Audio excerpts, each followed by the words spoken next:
नमस्कार, मैं किरणेश कुमार। महागठबंधन समन्वय समिति की बैठक।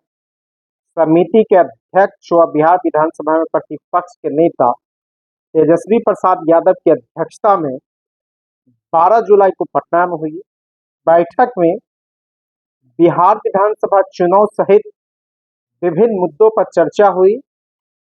हाल ही में वोटबंदी के खिलाफ 9 जुलाई को आयोजित बिहार बंद की समीक्षा भी की गई और वोटबंदी के खिलाफ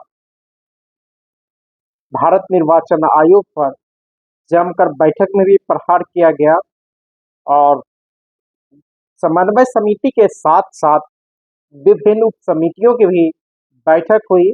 बैठक में इस बात की भी खुशी जाहिर की गई कि हम जो 1500 सामाजिक सुरक्षा पेंशन योजना की राशि बढ़ाकर 400 से करने जा रहे थे, वह बिहार सरकार ने मजबूर होकर 1100 रुपये महीना कर दी और भुगतान भी एक किया है।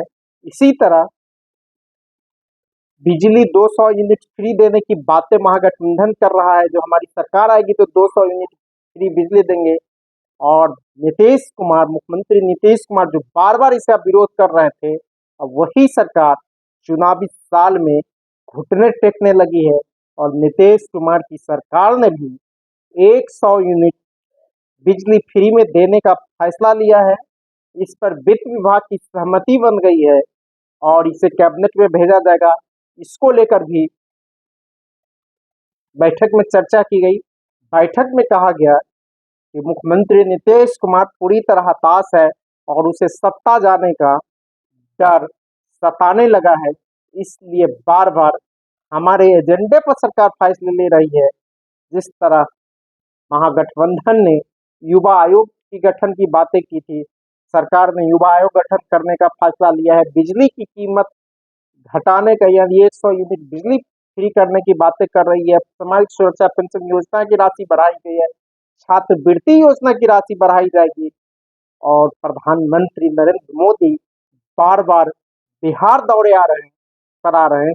इसको लेकर भी बैठक में चर्चा की गई। साथ ही साथ सीट शेयरिंग पर भी चर्चा हुई, घोषणा पत्र पर चर्चा हुई, चुनाव कैंपेन पर चर्चा और विभिन्न मुद्दे पर बैठक में खुलकर चर्चा हुई। पिछली बैठक में जहां सभी पार्टियों से संभावित उम्मीदवारों और सीटों की सूची मांगी गई थी, सभी पार्टियों ने कांग्रेस, सीपीआई, सीपीएम, सीपीआईएमएल और वीआईपी ने अपने अपनी संभावित सीटें समन्वय समिति के अध्यक्ष तेजस्वी प्रसाद यादव को सौंप दी है।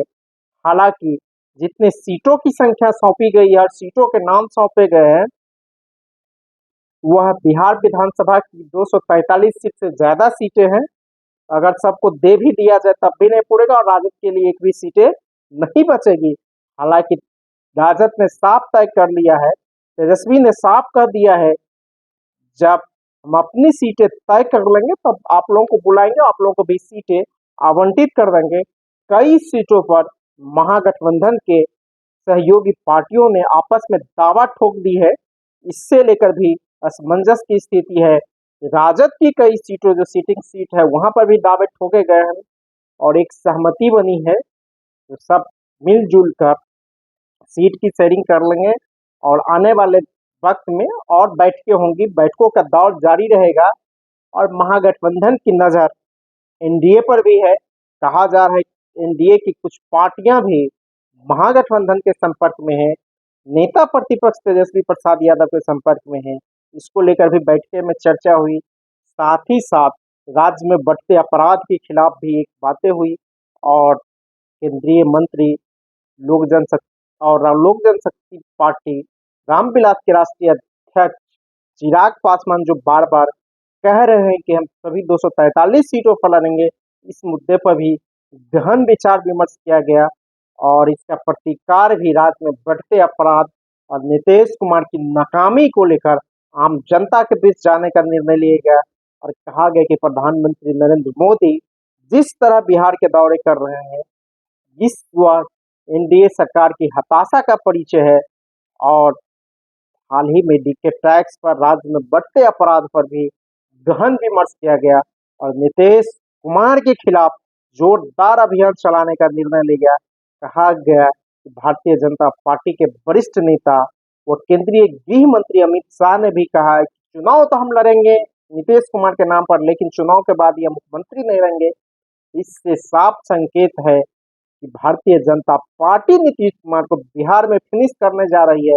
इसको लेकर भी महागठबंधन में विमर्श किया गया और आम जनता के सवाल को लेकर घोषणा पत्र में बातें कहने की बातें की गई और नौकरी देने वाली की बातें की गई और कहा गया कि जो जो महागठबंधन सवाल उठा रहा है, जिन मुद्दों को महागठबंधन उठा रहा है, वही सवाल उसी को सरकार लागू कर रही है। और नीतीश कुमार लगातार घुटने टेक रहे हैं। जब 2020 के बिहार विधानसभा चुनाव में महागठबंधन ने 10 लाख नौकरी देने की बातें करके जनता के बीच गया था, तो इस पर नीतीश कुमार कई तरह के सवाल उठाए, लेकिन जब महागठबंधन के साथ नीतीश कुमार आए तो बड़े पैमाने पर नौकरियां दी गई। 17 महीने में 5 लाख लोगों की नौकरियां दे रहे। सरकार बिजली फ्री देने की बातें कर रही है। सामाजिक सुरक्षा पेंशन योजना की राशि बढ़ाई है। नीतीश कुमार ने 20 साल के शासनकाल में पहली बार बढ़ाया है और 2014 में जो बढ़ा था उस समय जीतन राम मांझी की सरकार थी, नीतीश कुमार मुख्यमंत्री नहीं थे और नीतीश कुमार के चहेते एक आईएएस इसका विरोध भी कर रहे थे उस समय सामाजिक सुरक्षा पेंशन योजना की राशि बढ़ाने के लिए। और जब नीतीश कुमार और मांझी के बीच तानातनी शुरू हो गई थी, उस दौर में सामाजिक सुरक्षा योजना की राशि बढ़ाई गई थी, 200 से 400 किया गया था, लेकिन नीतीश कुमार इस पर 1100 किया और भुगतान भी कर दिया गया है और सरकार इसका माइलेज भी लेना चाहती है। लेकिन महागठबंधन ने पहले ही 1500 करने का ऐलान किया था।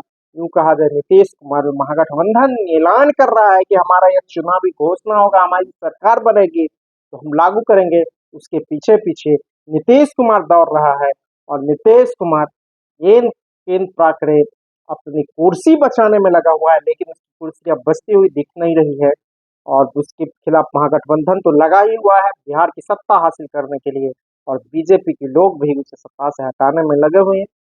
बैठक में मतदाता सूची पुनरीक्षण अभियान पर भी जमकर चर्चा हुई और कहा गया कि इसे हर लोगों को देखना है और एक भी मतदाता न सोचे यह साजिश जो भारत निर्वाचन आयोग ने भारत सरकार के इशारे पर किया है, इसका करारा जवाब देना है। और चर्चा यह भी हुई कि आंदोलन के बाद दस्तावेज नहीं मांगे जा रहे हैं, बीएलओ सिर्फ फॉर्म पर दस्तखत करा रहा है, आधार नंबर ले रहा है और अपलोड कर रहा है, तो यह महागठबंधन की जीत है। और भारत निर्वाचन आयोग भी महागठबंधन के आंदोलन के आगे भी घुटना टेक दिया है और सभी बातों पर चर्चा हुई है। जो सीटें दी गई है और कई सीटों पर महागठबंधन के दलों ने, कई पार्टियों ने एक सीट पर दावा ठोक दिया, इस पर भी विचार विमर्श किया गया और कहा गया इसको हम लोग सॉल्व करेंगे, बातचीत करेंगे, आपस में बातचीत करके सभी सीटों का भी समझौता और निराकरण किया जाएगा। और चुनाव इस साल छठ के बाद 28 अक्टूबर के बाद होंगे, क्योंकि 30 सितंबर को मतदाता सूची पर प्रकाशित हो रही अंतिम मतदाता सूची, उसके बाद भारत निर्वाचन आयोग चुनाव कार्यक्रम घोषित करेगा और चुनाव 31 अक्टूबर से 14 नवंबर के बीच कराए जाने की चर्चा है, क्योंकि 17वीं बिहार विधानसभा का कार्यकाल 22 नवंबर को समाप्त हो रहा है। इससे पहले 21 से लेकर 25 जुलाई तक बिहार विधानसभा का मानसून सत्र भी है और मानसून सत्र में भी विपक्ष को एकजुट रखकर सरकार को घेरने को लेकर भी रणनीतियां बनाई गई। धन्यवाद।